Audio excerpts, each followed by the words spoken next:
हाँ जी माशाल्लाह, ये देखिए हमारी जो रशियन सैलेड है बिल्कुल तैयार हो चुकी है। बिस्मिल्लाहिर्रहमानिर्रहीम। अस्सलाम वालेकुम गाइस, क्या हाल है? उम्मीद करती हूँ आप सब खैरियत से होंगे। आज हम रशियन सैलेड बनाएंगे।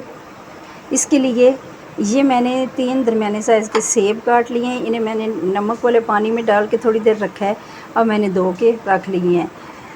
ये आड़ू है, 2 अदद आड़ू हैं। ये केला है 2, और ये चीनी है 1 चम्मच, और ये टूटी फ्रूटी है थोड़ी सी, बादाम है 7-8 टुकड़े, दही है, और ये क्रीम है। ये इन सब चीज़ों के साथ हम रशियन सैलेड बनाएंगे। सेब डालेंगे पे हम इस बाउल में, आड़ू डालेंगे, केला,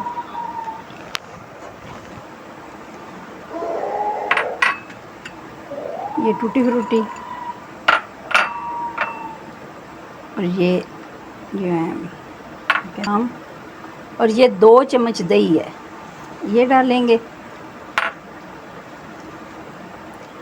ये चीनी भी तकरीबन 1.5 चम्मच है, 1 चम्मच से थोड़ी ज़्यादा ही है, ये भी हम इसमें डालेंगे। ये आधा चम्मच इसमें चाट मसाला डालेंगे।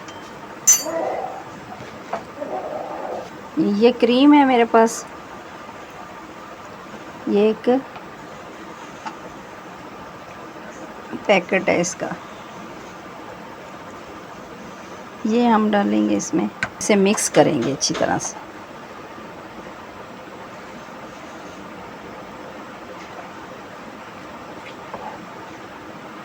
ये देखिए माशाल्लाह माशाल्लाह, ये हमारी चाट जो है वो रेडी हो गई है। ये बहुत आसान तरीका है इसे बनाने का, इतनी मुश्किल नहीं है। हाँ जी माशाल्लाह, ये देखिए हमारी जो रशियन सैलेड है बिल्कुल तैयार हो चुकी है। आप इस तरह जिस तरह मैंने बनाई है हमारे तरीके से इसको ट्राई ज़रूर कीजिएगा। अगर आपको ये पसंद आए तो हमारी वीडियो को लाइक और शेयर ज़रूर कीजिएगा, और चैनल को सब्सक्राइब कीजिएगा ताकि आने वाली वीडियो का नोटिफिकेशन आपको सबसे पहले मिले। और कमेंट में ज़रूर बताइएगा कि ये आपको कैसी बनी और आपको किस तरह लगी। ये हमारी तो माशाल्लाह सही बहुत मज़े की बनी थी रशियन सैलेड। आइंदा आने वाली वीडियो तक के लिए कुकिंग विद सईदा से अल्लाह हाफिज़।